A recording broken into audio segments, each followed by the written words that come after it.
Officers in military gear. Federal officers in military gear. Clouds of tear gas. Crowd control munitions. And locals who want those officers gone. What are you guys protecting? Get the out of our city! In just over a week, the chaotic scenes in Portland grabbed the nation's attention and raised questions about whether the US government is exceeding its authority and violating civil rights.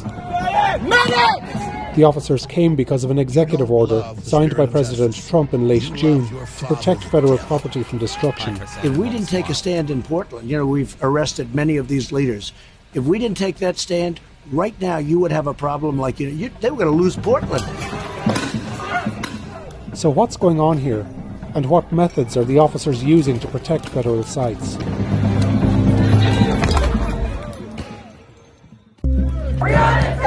The protests against racism and police brutality, which started in May, had largely been peaceful and were held across Portland.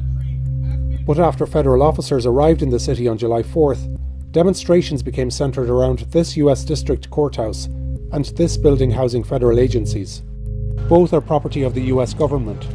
The buildings have clearly been vandalised, and the Department of Homeland Security has a mandate to protect them. That's usually done by officers from the Federal Protective Service. But on the ground in Portland, we have seen a new task force, including US Marshals, BORTAC, a unit of Customs and Border Protection, and a special response team from ICE, the Immigration and Customs Enforcement Agency. According to a government memo leaked to The Times, these units are insufficiently trained to perform crowd control. But that hasn't stopped them from trying. Night after night, videos show these officers emerging from the two federal buildings as protesters draw near.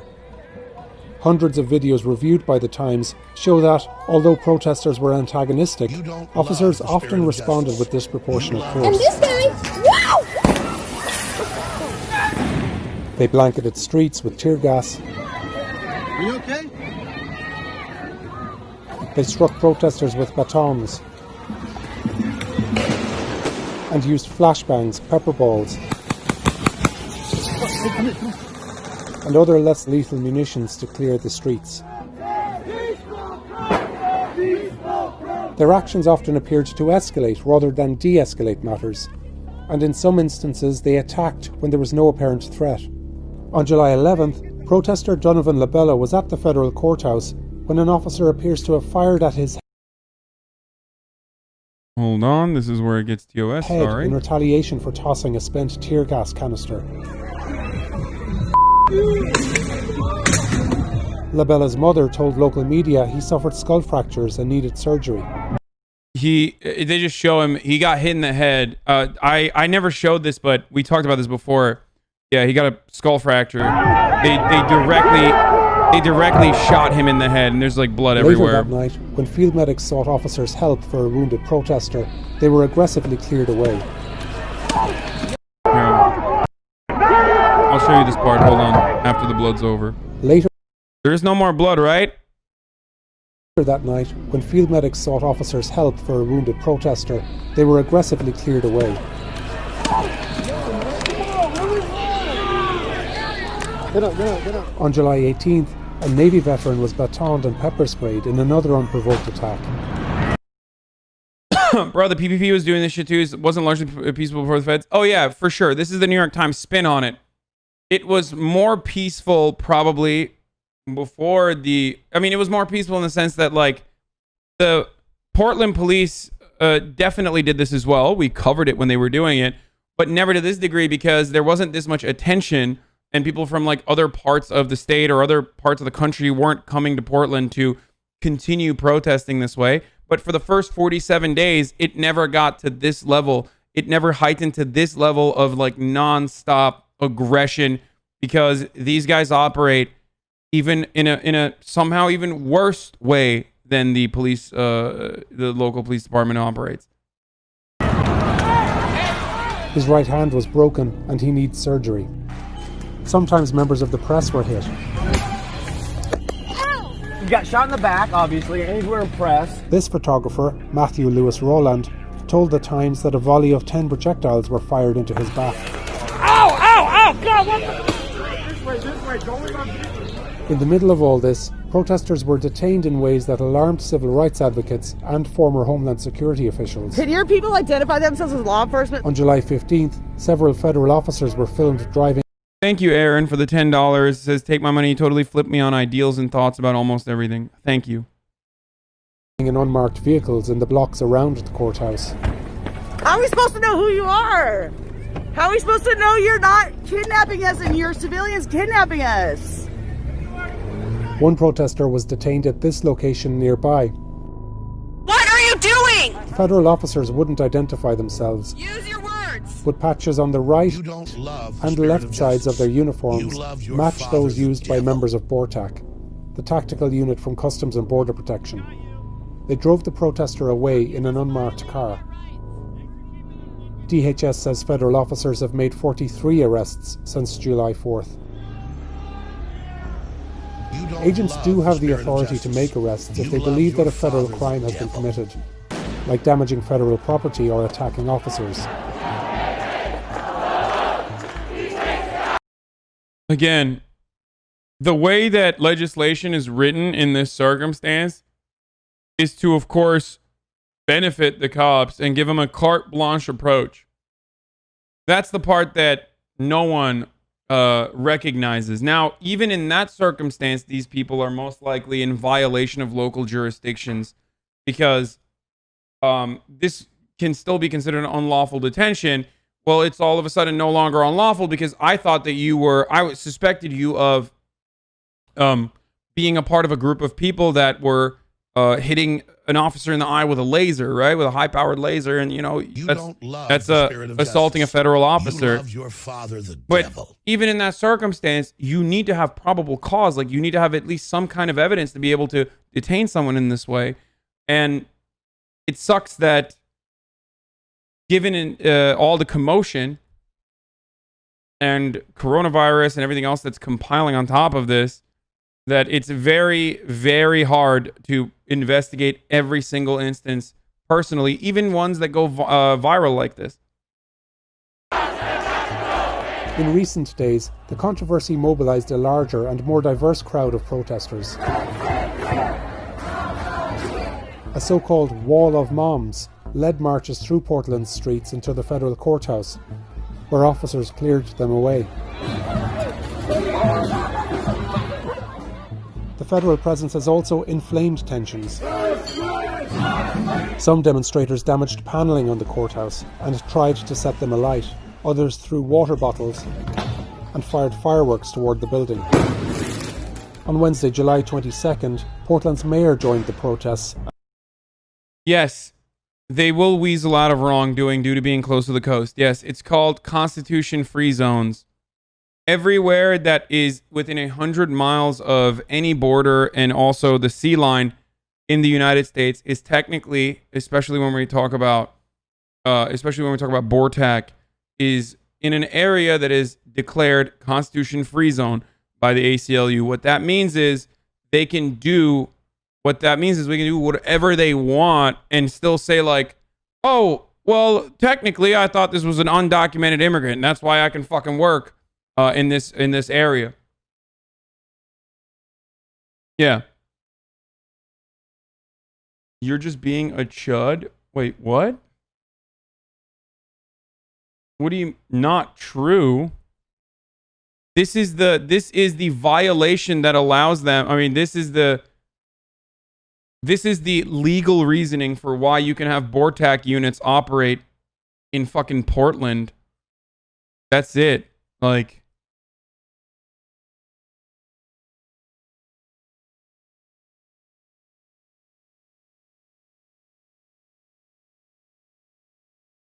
Nice operation. Yeah, this is it. The Constitution in the 100-mile border zone. The Fourth Amendment of the U.S. Constitution protects Americans from random and arbitrary stops and searches. According to the government, however, these basic constitutional principles do not apply fully at our borders. For example, at border crossings, also called ports of entry, federal authority does not need a warrant or even suspicion of wrongdoing to justify conducting what courts have called a routine search, such as searching luggage in a vehicle. Even in places far removed from the border, deep into the interior of the country, immigration officials enjoy broad, though not limitless, powers. Specifically, federal regulations give U.S. and Customs and Border Protection authority to operate within 100 miles of any external boundary. I don't understand why, like, I think a lot of people subscribe to the memes that I simply just read, like, Twitter threads or something. And then, and like, genuinely delude themselves into believing that I don't know more than them. And that I don't do any sort of, like, other reading beyond that. And then they turn around and like say, and then try to check me on this, where I was like, oh, dude, you're lying. It's literally exactly what I mentioned. This is how it works.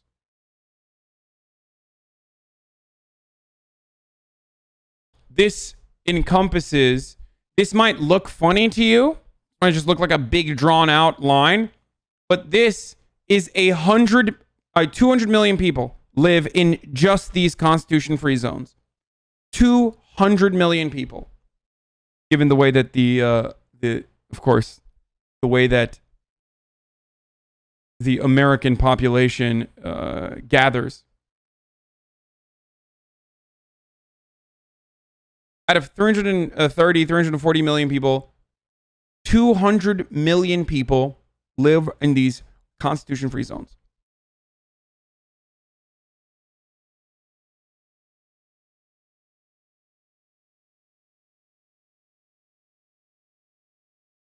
This is what ICE uses, or CBP uses, as a justification to operate, and this is what they use as a justification to be able to detain people unlawfully in the way that they have been in places like Portland, for example.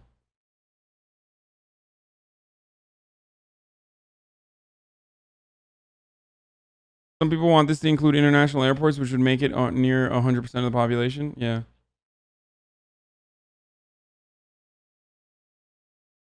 Does that mean BORTAC has limitless power in Hawaii? Yes. So people in these areas can just have any constitutional right waived to the government's will? No. Love the spirit of justice. I mean, the ultimate constitutional right that you have is protection from unlawful search and seizures and unlawful detainment. So technically, it could still be a bastardization of pre-existing laws to justify detaining you unlawfully if they wanted to. I mean, that's quite the leap. But I mean, none of this really matters. They can just claim probable cause, and that's it. In most circumstances, that's what they do anyway. Cops do this in your local jurisdiction, and it's totally a reasonable and valid excuse for them to be able to get away with whatever the fuck they want. But yeah, they can unlawfully detain you and prevent you from voting, technically. In practice, Border Patrol agents routinely ignore or misunderstand the limits of their legal authority in the course of individual stops, resulting in violations of the constitutional rights of innocent people.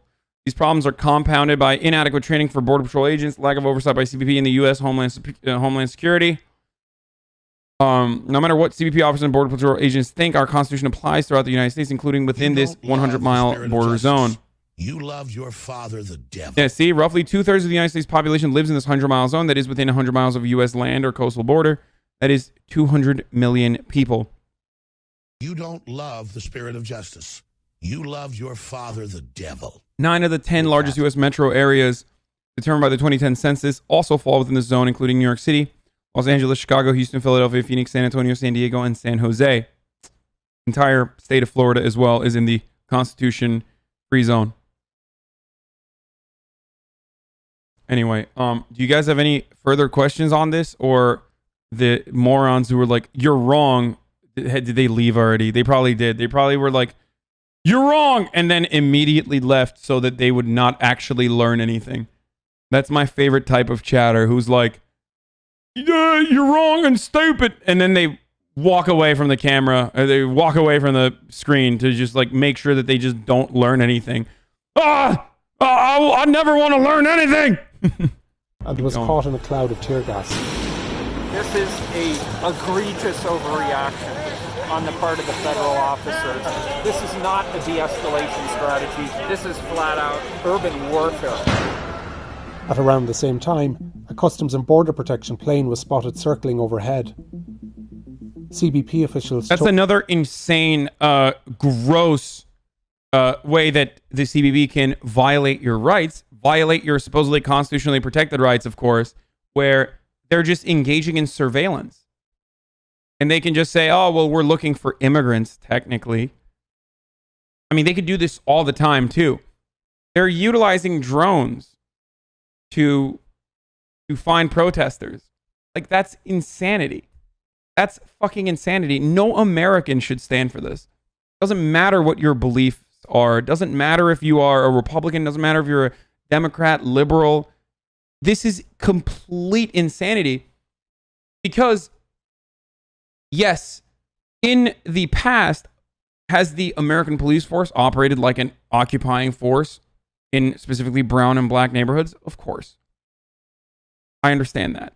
Has the intelligence community engaged in these sorts of behavior in the past? Yes, but it was covert operations, not overt. This is right in front of our eyes, and it is getting justified by people in the highest positions of power.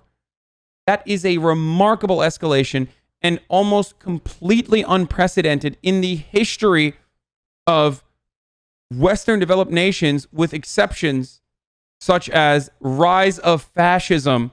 The only historic precedent that we have for exactly this beyond developing nations or beyond like literal dictatorships, okay, in supposedly functioning democracies, the only examples that we have of what is happening right now is Nazi Germany, rise of fascism in Italy, maybe certain points in Spain. Like, this is it. This is fascism. But this is how fascism starts. And we are experiencing it right now. And if we do not fight back against this in every way we can, and that, yes, even includes voting out the proto-fascist. But if we do not take the spirit of justice, if we do not fight against this in every way that we can, fascism, it's over. Like, this is completely done. We're done.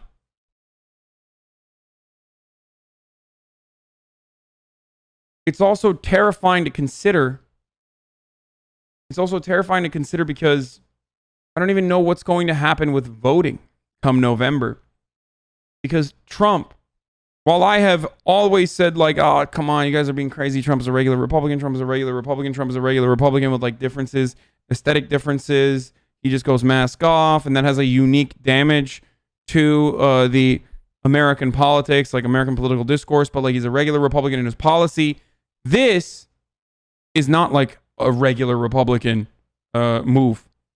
It's just not. What this is, paired up with his takes on how mail-in ballots are actually voter fraud, this paired up with this notion that universal mail-in ballots are actually going to delegitimize the election, is creating, in my mind, a really dangerous precedent. I am truly fearful that Donald Trump is going to try to declare this election completely illegitimate and I don't know, try to cancel it or something. I guess the legal onus in that circumstance falls in the hands of Republican governors. I think they have the power to declare, to nullify the electoral results, like the election results in their own personal states. That's one way that they could do it. I don't know. It's like there are some things that he can do. There is some action that he can take. But while I have oftentimes waved away these sorts of criticisms and have said that they are hysterical, hearing him on Chris Wallace truly changed my mind. Because when Chris Wallace said on that Sunday edition, when Chris Wallace said Will you concede if you lose? He said, I'm a sore loser. I'm a bad loser. I never lose. And then immediately started talking about mail-in ballots. That was a terrifying moment for me. That interview was overall good, but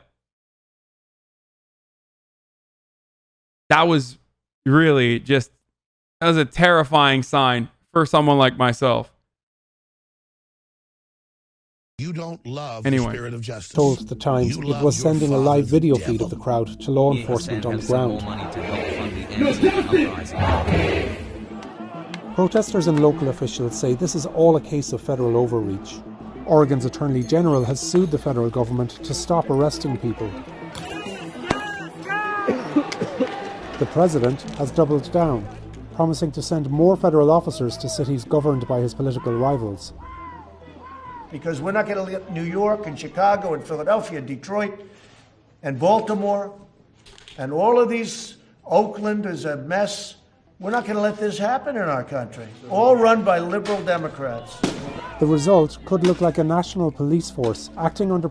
I'll just say it this much. I'll put it in plain terms, okay? What Donald Trump is doing here is like a playground bully. Okay? This is... Just look at this from an analogy like a playground bully. A playground bully that is maybe held back a couple years so they're more powerful than you. They keep fighting you. They keep punching you. They keep punching you. And then, of course, at some stage, you're going to fight back. Or you're going to get in trouble regardless by the authorities because you were involved in a fight, even if you are the victim in that circumstance. That's the reason why these cities look the way that they do.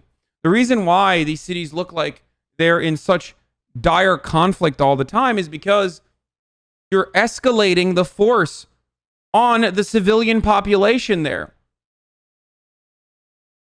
There's a reason why this doesn't normally occur. There is a reason why, you know, this is not happening in Minnesota or this is not happening in Minneapolis right now. That's where the original George Floyd protest started. Why do you think it's not happening in Minneapolis? Why is Minneapolis not on fire? Because elected officials were like, okay, we hear you and we are going to make amends. They burned down a police precinct. Why is that city not on fire right now?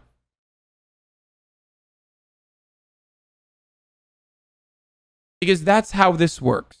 You don't love the spirit of justice. If you punch people, they will defend themselves. If you punch people, they will fight back. If you use federal agents and escalate the conflict, you don't love the spirit of more justice. people are going to show up. Your father, the devil. That's it. So you have two options, like I mentioned earlier. You either continue to escalate and get to a point where you're just killing people or corralling them and locking all of them up and like jailing them indefinitely in concentration camps for the crime of protesting against an oppressive government. Your father, the devil. Or Hassan, while your chat is you pull back, of half of the American or you pull back what the government and you listen to their demands. Other fascist nations, America actually has the power to take over, and we should be afraid. While your chat is laughing at the oppression of half the American population that's against what the government is doing, you should point out, unlike other fascist nations, America actually has the power to take over and should be afraid. Yeah, I know. A lot of instances in like tin pot dictatorships, as Noam Chomsky puts it, this kind of coup d'etat is backed by the American government. This is the State Department's agenda in Latin American countries, for example. But in this circumstance, we are